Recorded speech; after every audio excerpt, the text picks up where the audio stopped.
Salam, hər vaxtınız xeyir olsun, əziz dostlar. Deməli, bir neçə gündür ki, bu Erdoğanın məlum çıxışından sonra bu Şah İsmayıl Xətai ilə bağlı, Sultan Səlim ilə bağlı böyük müzakirələrə səbəb olub. Bu, Türkiyənin özündə tarixdə bilən, bilməyən, başı çıxan, çıxmayan Şah İsmayılın ünvanına nə layiq söyüşlər söylürlər, təhqirlər yağdırırlar. Bizim Azərbaycanın içərisində də var elə adamlar, mollalar var, Fars rejimində xidmət edən adamlar var, müxtəlif insanlar var ki, həmin bu Erdoğanın bu söylədiyi fikirlərdən sonra bunlarda belə nəsə bəhrələniblər bunlar ondan, belə güc, qüvvət tapıblar. Amma əslində varmırlar ki, heç Erdoğan o sözləri nəyə işlətdi? Erdoğan elə bir söz demədi axı. Erdoğan dedi ki, yəni Osmanlı dövlətinə nə qədər ki, kənardan təsirlər olubsa, Osmanlı dövləti sarsmayıb, yenə ayaq üstündə dayanıb, müqavimət göstərib. Və həmin o fikirlərin arasında da Şah İsmayıl ilə bağlı Səfəvilər dedi, bizim dövlətimizi belə hücum elədi. Bəziləri də qayıtdı, dedi ki, zülm eləyib güya Səfəvilər. Və bunların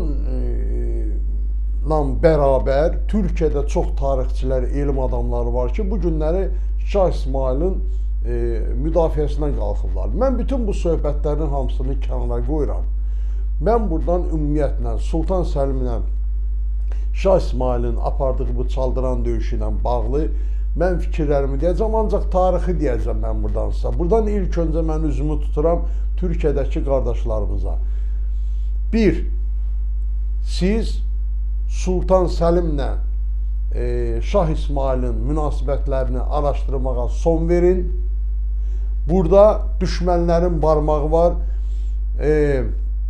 Anadolu türkləri ilə Azərbaycan türklərinin münasibətlərinin arasına girmək istəyən və bu gözəl fürsətdən istifadə eləmək istəyənlər çoxdur. Ona görə də bunun müzakirəsinə son qoyun. Necə son qoyun? Mənim Millətçi Hərəkat Partiyasının sədri Dövlət bəy Baxçalının bir 10 il, 15 il bundan qabaq təxminən bir sözü var idi. Dedi, biz nə Sultan Səlimdən, nə də Şah İsmayıldan vaz keçməyəcəyik. Mən də buradan deyirəm, Sultan Səlim Yavuz da, Şah İsmayıl da türkdü, türkoğlu türkdü. Onlar hər ikisi də tarixi şəxsiyyətli, hər ikisi də bizimdir. Vəssalam. Şəxsən mən özüm Azərbaycanın türkü olaraq buradan mən deyirəm ki, mənim üçün Şah İsmayıl nədirsə, Sultan Səlim də odur. Bu belə. İndi keçək bunların xarakterizə eləyək, hansı necə xüsusiyyətdə insanlar olublar, yaxşılığından ya pisliyindən. Mən buradan bax, həmin o bəzi o araya ixtişar salmaq istəyənlər var ki, Şah İsmayılın pisləyib Sultan Səlimi tərif edirlər. Mən buradan sizdən soruşuram. Sultan Səlim ilk olaraq atasının üzünə qayıtmadımı?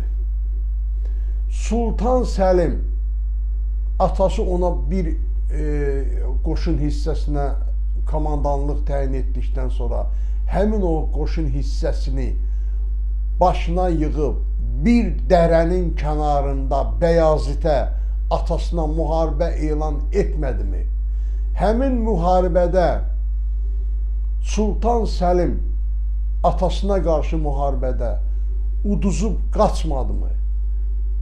Həmin müharibənin, həmin o dərənin ki ətrafında Sultan Səlim atasının üzünə qayıtmışsa, Bəyazit o dərənin adını çox üzr istəyirəm sizə, bu tarixdə var. Pəzəvəng dərəsi adlandırıb. Yəni Azərbaycan dildə desək, Azərbaycan türkçəsi Oğraş dərəsi. Və qoşun sərkərdələrindən biri Bəyazitdən soruşur ki, niyə görə bura Oğraş dərəsi adlandırırsan? Deyir, ona görə ki, oğlun atanın üzünə qayıtdığı bir yer, məkandır bura. Ona görə bu məkanın adı Oğraş olacaq, Pəzəvəng. Və ondan sonra Sultan Səlim Məmlüklərə qaçıb gizlənmədimi? Bir çox yer qaçdı, gizləndi. Bəyazid oğlanların qoydu qabağına, gördü ki, oğlanlarının heç biri sultan ola bilməz burada. Fikirləşdi, mən neyiniyim? Dedi, ancaq bu Osmanlıya sultanlığı Səlim eləyə bilər. Səlim də bunun qorxusundan qaçıb Osmanlıda. İllərlədir, yoxdur. Və Məmlük sultanına, mən qısa deyirəm, at çəkimdən tarixlər demirəm, uzun çəkəcək, qısa mən deyirəm. Məmlük sultanına Bəyazid elçilərini yolladı, dedi ki, Səlimi verin bizə. Səlim gəldi, Səlim dedi, mən getmirəm. Çünki Səlim qorxdu. Səlim elə bildi ki, Səlim bunu Bəyazid çağırtdırır sarayda edam etməyə. Və nəhayəti bunu yola gətirəndən sonra, bir neçə dəfə gedgəldən sonra Səlim razılıq verir, gəlir Osmanlı sarayına. Osmanlı sarayında pilləkənlə yuxarı qalxanda Bəyazid pilləkəndə aşağı düşür. Və bu Bəyazidlə üzbəüz atası ilə görüşəndə o dəmə qədər o düşünürdü ki, bunun başını kəsəcək atası. Orada üzə gələndə Bəyazid başından tacı çıxardır, Sultan Səlimin başına qoyur, sultan olur, Səlim inanmır buna. Həmin gecəsi bunlar otururlar bir nahar eləməyi. Naharda sultanlıq necə olmaqdır, necə dövləti saxlamaq olar, başlayır Bəyazid oğlu Səlimə məsləhətlər verməyə. Məsləhətlərdən də birincisi o olur ki, sənin qarşında nə kimlər maniyələr törədirsə, birinci o adamları götürməlisən aradan. Ata oğlan məsləhət edir. Beləliklə bunlar və ondan sonra bir neçə də məsləhətlər verir. Beləliklə bunlar nahar etdikdən sonra gedirlər yatmağa. Səhər tezdən ata durur, Bəyazid öz həyat yoldaşı ilə, Səlim də artıq sultandır. Atasına deyir ki, sən gedirsən, get istirahət elə də. İndiki dillə deyirsən, pensionersən də, daha pensiya çıxmısan. Bunları Kəcavəyə mindirir atasını. Bəyazid Kəcavəyə oturanda Sultan Səlim aşağıda olub. Aşağı baxır, bir də görür ki, Sultan Səlimin, ata mindirirlər Sultan Səlimi. Sultan Səlimin mədəsində güclü sancılar baş verir. Deyir, mən gedə bilmirəm, məni Kəcavəyə mindirir. Kəcavəyə mindirəndə baxır aşağıdan, yuxarıdan aşağısına, deyir, oğul, səndən çox gözəl bir sultan olacaq. Ona görə ki, mən sənə verdiyim nəsiyyətin birincisini əməl elədin. Birincisi də nə idi? Gecə, axşam atası ilə nahar etdikdə atasını zəhərləmişdi Səlim. Və Bəyazid dünyasını dəyişir o zəhərləmədən sonra. Yəni, atasını öldürür bu adam. Atasının üstünə qoşun yeridir. Axırda atasını zəhərləyib öldürür. Ondan sonra qardaşlarının boğazına parça soxur və ağacla da itələtdirir, boğazında öldürtdürür. Ondan sonra kaman, oxun, biz kaman deyirik, kamanın ipi ilə boğazına saldırıb 12-11 yaşında qardaşı balaların hamısını öldürür. Bu Sultan Səlimin malik olduğu xüsusiyyət spesifika budur. Keçən də Şah İsmail'a. Şah İsmail kimə neynib ki belə?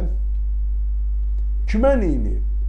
Şeybani hücum eləyirdi Azərbaycan torpaqlarına. Bilirsiniz, Özbək.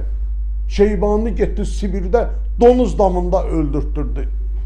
Yəni Şah İsmail zülmə qarşı həmişə çalışıb, vuruşub.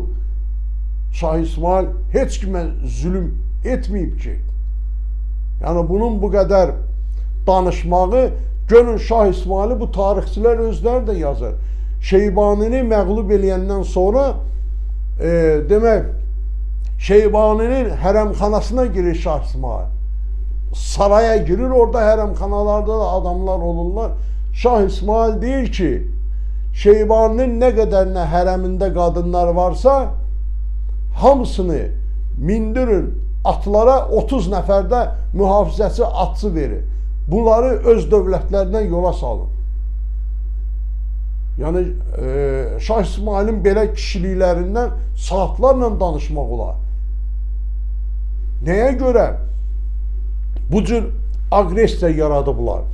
Mən sizə deyim də, yəni bayaq sözümü, fikrimi danışmağa başlamamışdan öncə fikirlərimi, mən dedim ki, burada düşmən əli var. Düşmən əli var, mütləqdir ki, burada türkü türklə qapışmağa və hər kəs bilsin ki, burada mən yenə bəyan edirəm, hər kəs bilsin ki, Şah İsmail'da, Sultan Səlim'də bizimdir. Çaldıran döyüşü ailə münaqişəsi kimi mən baxıram ona. Ondan başqa bir şey deyil. Çünki Sultan Səlim öz atası ilə da bayaq dediyim kimi savaş elədi. Bu ailə münaqişəsindən başqa bir şey deyil. Bunları kimlərsə şişirdirlərsə, bunlar Türkə düşmənçilikdir və Şah İsmail'ə qarşı təhqir edici kimlərisə görsəm, hansı dövlətin ərazisində olursa olsun, mən onları illərlə məhkəmədə süründürəcəm.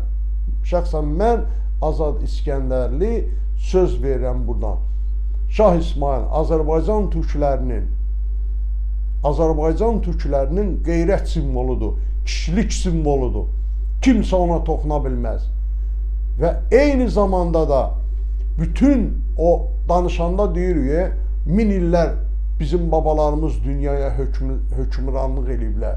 Həmin o kişilərdən öncüllüsü Şah İsmail'dir. Şah İsmail'in, yenə buradan deyirəm, bax, Türkiyədəki qardaşlarımız, deyirsiniz ki, Topkapı Sarayında dəfələrlə, bax, dünən də gördüm, Şah İsmail'in bu qolçağıdır, Şah İsmail'in qılıncıdır, falandır, filandır. Bu yalandır. Mən buradan Türkiyə hökumətindən xahiş edirəm. Biz xahiş edirik, Azərbaycan ictimaiyyəti olaraq, Topkapı Sarayındakı geyim keçimlər hamısı Şah İsmail'in bənzəri Xızırın paltarıdır, geyim keçimləri də olar, qurşağıdır. Çünki buradan hər kəs ki, yaxşı bilir ki, Şah İsmail özünə bənzərini saxlayırdı Xızırı. Adı Xızır olub.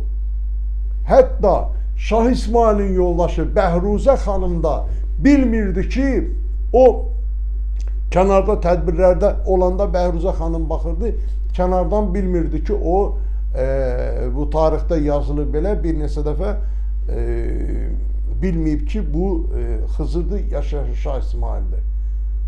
Yəni buradan mən yenə də xahiş edirəm, biləsiniz ki, heç cürə mümkün ola bilməz ki, Şah İsmail'in əsir düşə Sultan Səlimə. Bunu orada əbaların, paltarların götürüb Topkapı Sarayında saxlayırlar. Bəs onda Şah İsmail neynədilər? Siz bilirsinizmi? Şah İsmail Çaldıran döyüşündən sonra illərlə hökmranlıq eləyib Səfəvi dövlətinə. Əgər bu əsir düşmüşsə necə ola bilirdi? Demə bir daha buradan deyirik, bəyan edirik və biləsiniz ki, buradan Türkiyəli qardaşlarıma da deyirəm, o Şah İsmail'in bənzəri Xızırın libasıdır. Həmin o Topkapı Sarayında saxlanılanlar. Və bir daha əziz dostlar, mən buradan fikrimi bitirmək istəyirəm. Mən çox görəmdir Şah İsmail haqqında danışırlar. Biləndə, bilməyəndə buradan Türkiyəli qardaşlarımızın bir sözü ilə deyirəm, ağzınızı toparlayın. Biləsiniz ki, Şah İsmail'in burada torunları bizik. Biz bəziləri kimi Osmanlı torunu demirik. Osmanlı çünki bir ailədir. Biz Türk dədələrimizin torunlarıyıq. Onların da biri Şah İsmail'dir. Ona görə də bir daha nəzərinizə fikrimi çatdırdım. Bununla da söhbətimi bitirirəm. Çox sağ olun. Diqqətinizə görə minnətdaram. Gecəniz xeyrə qalsın.